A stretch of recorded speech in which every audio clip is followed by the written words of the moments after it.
Hey guys, so the beauty of the times we're living in is that there are so many people sharing really good information online, and all we really need to do is find a handful of people we find interesting, people we trust potentially, and listen to them when it comes to actually building wealth over time. Today I wanted to share with you guys some thoughts around how to get rich without getting lucky. It's based around a series of tweets by a guy called Naval Ravikant. What I want to do with today's video is just share my thoughts and perspectives and how they have helped me on my journey towards building wealth. Those ideas, by the way, have been summarized in this book as well, so feel free to check out this book if you want. I'm going to put a link to it below. Otherwise, just simply go and read the tweets for free. All right, let's dive straight in and explore these ideas on how to get rich without getting lucky. All right, so the first one says, seek wealth, not money or status. Wealth is having assets that earn while you sleep.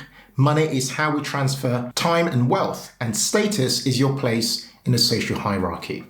This says so much and about something we share a lot on this channel, which is around this whole idea of actually outsourcing money making to assets. Assets play such a critical role in helping us build wealth over time because there's only so much we can do by ourselves.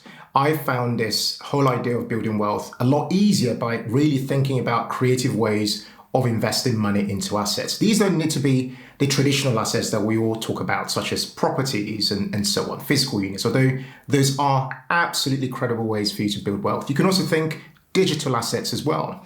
But the key is to think assets, that's the key thing, and invest a lot more of your time and energy into building assets so that those assets over time do the work for you. So that even if you lost your job or you became ill for any reason, the assets continue working for you and you're not reliant on having to swap your time for you to make some money.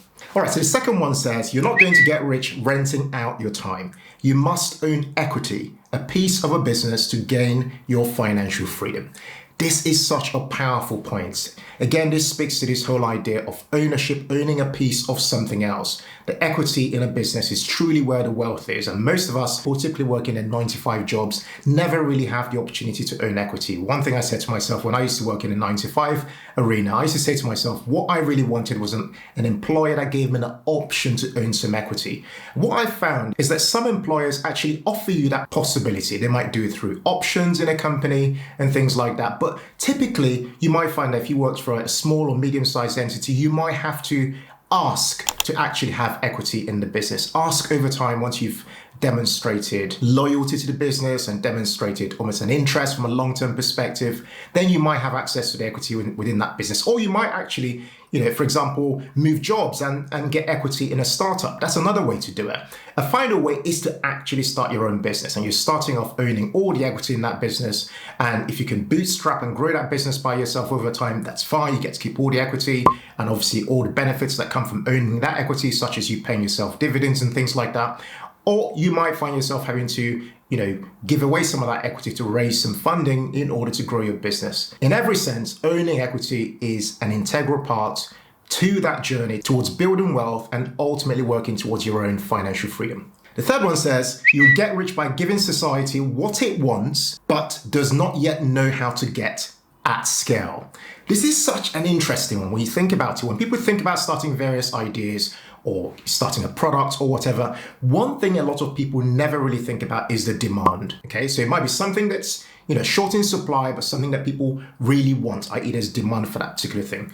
Another thing this speaks to is this idea of scale. A lot of people want to rush into scaling something without actually, first of all, validating an idea. So one thing I've mentioned here that I've learned on my journey is don't rush so much in trying to scale something. Spend some time actually validating an idea. This is where you're actually testing the market, making sure there's product market fit, and that idea or that product you're putting out in the marketplace is something that people truly want. All right, next one says, the internet has massively broadened the possible space of careers.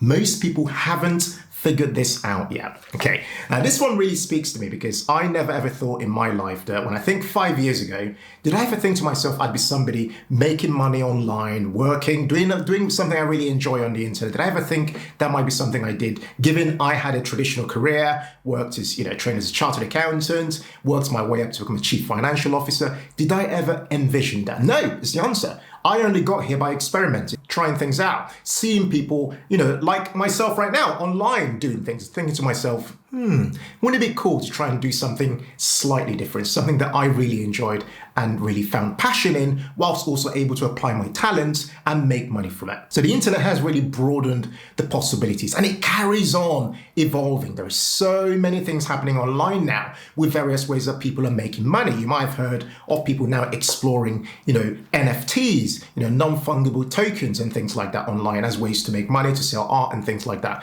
So there are so many possibilities, and the internet continues to evolve, and so do the possibilities when it comes to career options if you're somebody who is interested in using the internet as a way to become a net producer rather than a net consumer over time.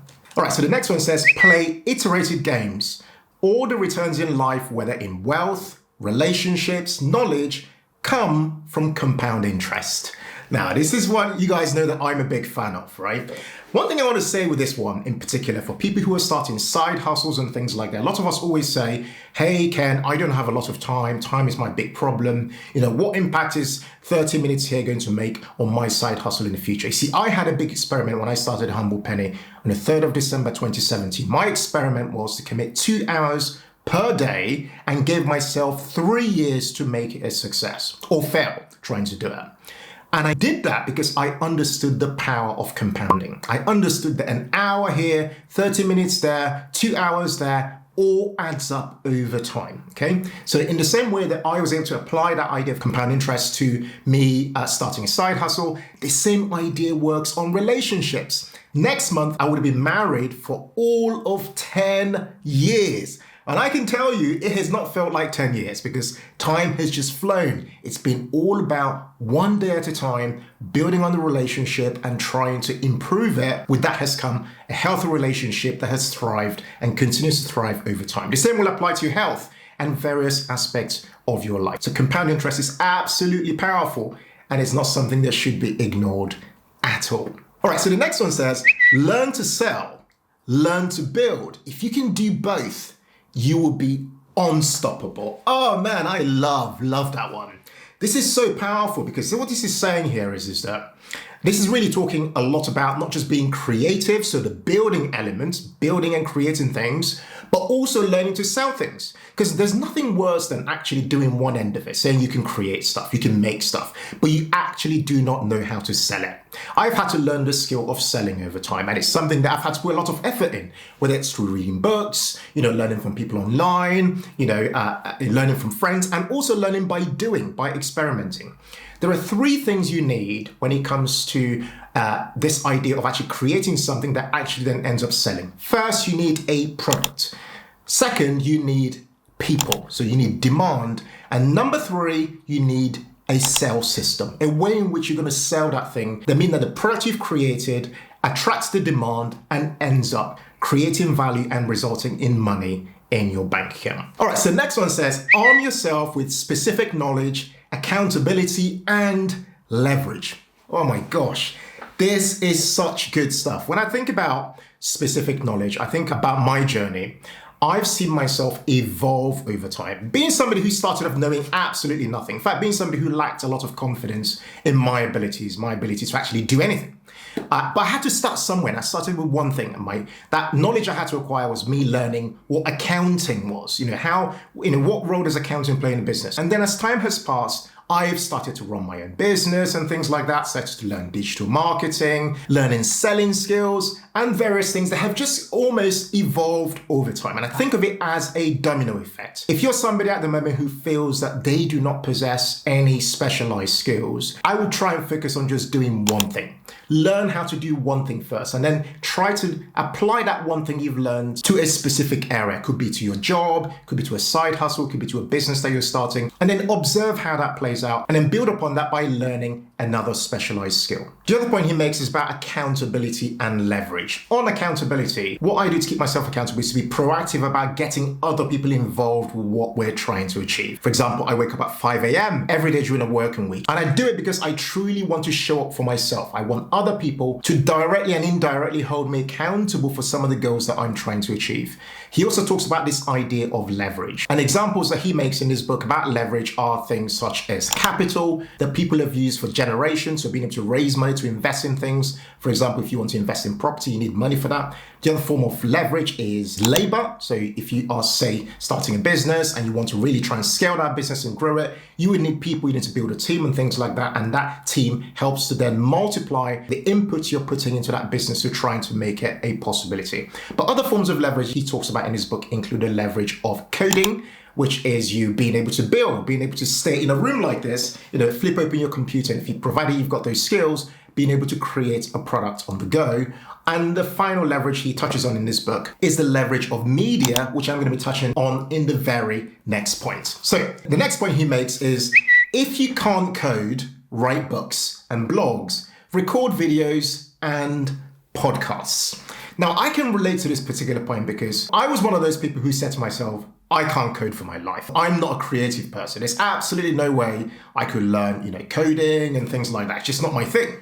But over time, I started to ask myself and really challenge the mindset that I had around this idea of being somebody who's a numbers person, but not being a creative person. Are they really mutually exclusive? Was what I asked myself. But to really test that, I had to put myself in a driving seat. And what I did was exactly what he says in here, was to start writing blogs. So in 2017, in December, I started thehumblepenny.com as a website and started to write blogs. And it's through that journey of writing blogs and learning how to market those blogs, to get eyeballs on my content, that I've become the person who has then evolved over time to run a YouTube channel and run other platforms. Say, for example, our Academy is a good example of that. But I had to start somewhere. And it comes back to this point he makes, which is, if you can't code, let that not be an excuse. Write books.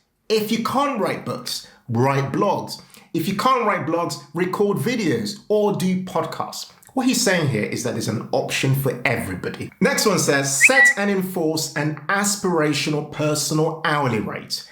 If fixing a problem will save less than your hourly rate, ignore it. If outsourcing a task will cost less than your hourly rate, outsource it. Now, this is a really personal one, right? So a few days ago, I was out there trying to mow the lawn in our home. The garden had basically overgrown. And I was thinking to myself, this is so embarrassing.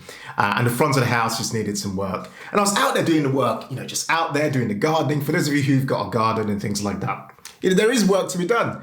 And whilst I was doing it, I was thinking to myself, gosh, isn't this something that I could really outsource to somebody?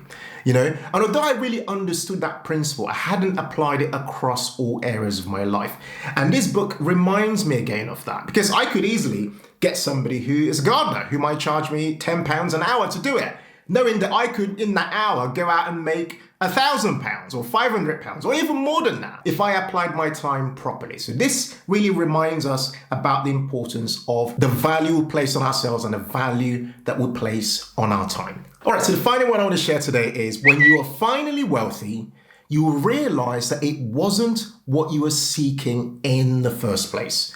But that's for another day. Now, this particular point really speaks to me as well, because all through my journey towards becoming financially independent with my wife, Mary, the journey towards financial independence really forces you to decide on what your core why is. Why is it you are aiming for this journey? For a lot of other people who are trying to build wealth, a big part of what they're trying to do is try to accumulate money. Yeah. But for me, I always saw this journey of financial independence as creating an alternative life for myself. Though I could have stuck around, working in the city of London and so until my 50s and my 60s, I could have carried on doing it, earning, a good multi-six-figure income and things like that.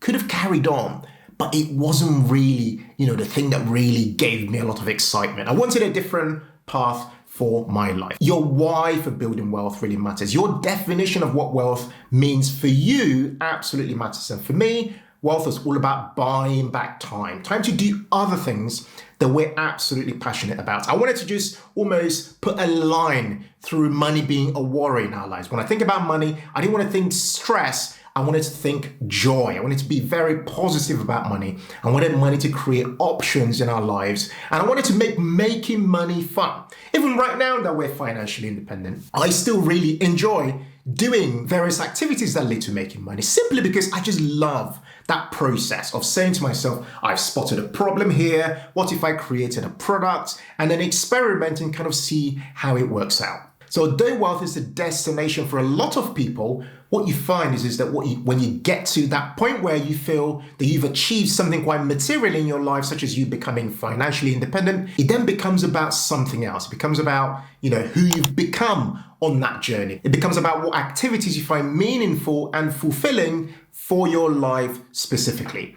Guys, I really hope you've enjoyed today's video on these various ideas for how to get rich without getting lucky. If today's video has resonated with you, if you found today's ideas really interesting, I'd love to hear from you guys in the comments. If you really enjoyed today's video, come on. Don't forget to subscribe to our channel. Show us some love for the work that we put into our channel here. Oh, and by the way, don't forget to hit that like button if you have not done so already. Thanks again for watching today's video. I'm going to point to the left so you can check out other videos we've made recently in this whole area of building wealth in your own personal life. Thanks again for watching today's video, guys. And as ever, in all things, be thankful and seek joy. Take care and bye for now.